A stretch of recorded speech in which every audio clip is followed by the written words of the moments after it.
తెలంగాణలో municipal polling ముగిసింది. 116 మున్సిపాలిటీలు 7 కార్పొరేషన్లకు సంబంధించి ఉదయం 7 గంటల నుండి మొదలైన పోలింగ్ ఇవాళ సాయంత్రం 5 గంటలతో ముగిసింది. ఇక ఇదే విషయానికి సంబంధించి మరింత సమాచారాన్ని బ్యూరో చీఫ్ కృష్ణమూర్తి అందిస్తారు లైవ్ ద్వారా.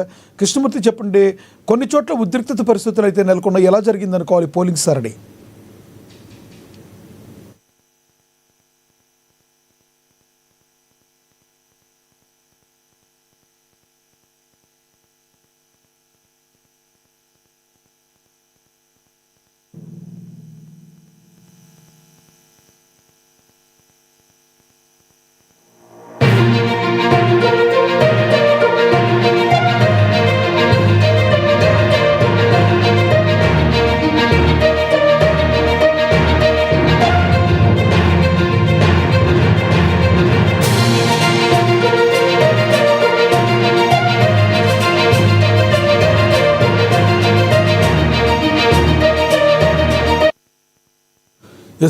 బ్రేకింగ్ న్యూస్ చూస్తున్నాం. తెలంగాణలో మున్సిపల్ పోలింగ్ ముగిసింది. 116 మున్సిపాలిటీలు 7 కార్పొరేషన్లకు సంబంధించి ఉదయం 7 గంటలకు మొదలైన పోలింగ్ ఇవాళ సాయంత్రం 5 గంటలతో ముగిసింది.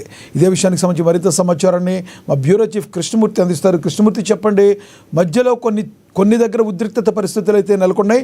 టోటల్గా ఈ పోలింగ్ సరళిని ఏ రకంగా చూడాలి? ఉదయం నుంచి జరిగినటువంటి మున్సిపల్ పోలింగ్ పూర్తి స్థాయిలో ప్రశాంతంగా జరిగింది. కొన్ని చోట్ల చెదురుమదురు సంఘటన, అంటే పెద్ద హింసాత్మకమైనటువంటి కావు. పోలీసులు లాఠీలకు పని చెప్పే విధంగా మరీ ఎక్కువగా ఇదే విధంగా ఏం లేదు. శాంతి భద్రతలకు విఘాతం కలిగించే విధంగా లేదు. దొంగ ఓట్లు వేస్తున్నారని, ఓటర్లను ప్రలోభాలకు గురి చేస్తున్నారని ఆరోపణలు, ప్రత్యారోపణలు, వీటి మధ్యలో కొంత తోపులాట, నాయకుల మధ్య కొంత వాగ్వాదం. దీంతో పోలీసులు కూడా సామరస్యంతో పూర్తి స్థాయిలో ప్రశాంత వాతావరణంలో పోలింగ్ జరిగేందుకు వారు అన్ని చర్యలు తీసుకున్నారు. దీనికి సంబంధించినటువంటి అంటే ఇప్పటి వరకు మనకు అందిన సమాచారం ప్రకారంగా 65% వరకు పోలింగ్ అయిందంటున్నారు. ఇంకా కొంతమంది చాలా పోలింగ్ బూత్లలో ఓటర్లు ఓటు వేసేందుకు క్యూ లైన్లో ఉన్నారు. సాయంత్రం వరకు పూర్తి స్థాయిలో ఎంత పర్సెంటేజ్ జరిగింది, ఎంతవరకు పోలింగ్ అయినది కొంత ఎన్నికల కమిషన్ చెప్పేటువంటి అవకాశం అయితే ఉంది. ఇక్కడ ఎస్ఈసి అంటే స్టేట్ ఎలక్షన్ కమిషన్ మాట్లాడుతూ, రాణి కుముదిని మాట్లాడుతూ, పండుగ వాతావరణంలో పోలింగ్ జరిగింది, చాలా ప్రశాంతంగా జరిగిందని చెప్పేసి వారు చెప్పారు.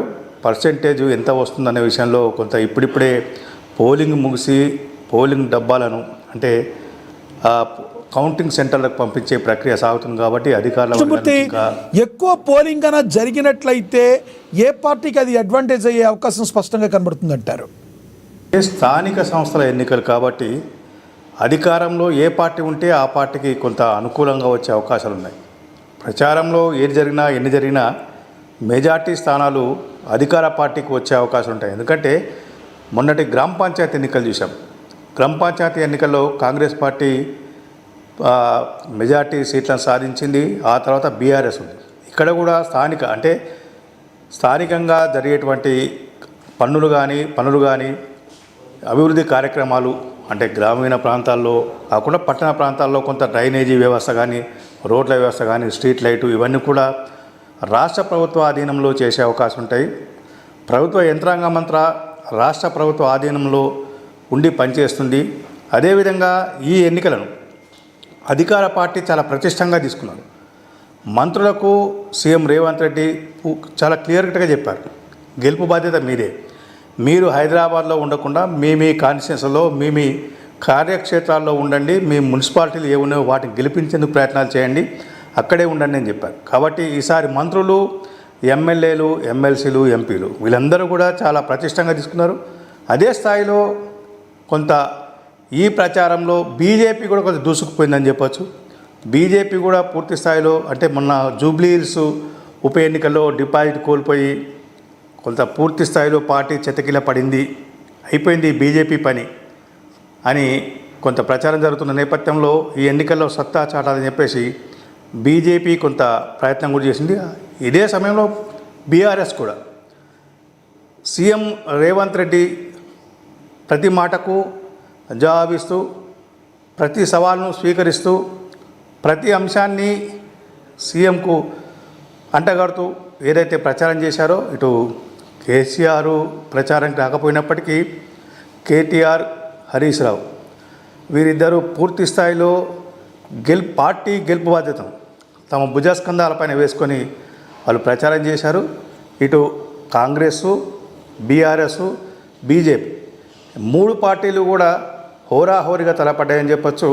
అక్కడక్కడ కొన్ని చోట్ల ఇండిపెండెంట్ కూడా కొంత ప్రభావం చూపే అవకాశం ఉంది. ఆ ఇండిపెండెంట్ కూడా పార్టీల టిక్కెట్లు ఆశించి చాలా కాలంగా పార్టీలకు పనిచేస్తూ పార్టీల టిక్కెట్లు ఆశించి చివరి క్షణంలో టికెట్ రాకపోవడంతో వాళ్ళు ఇండిపెండెంట్గా బరిలో పోటీ చేస్తూ ఉన్నారు, అదృష్టాన్ని పరీక్షించుకుంటున్నారు.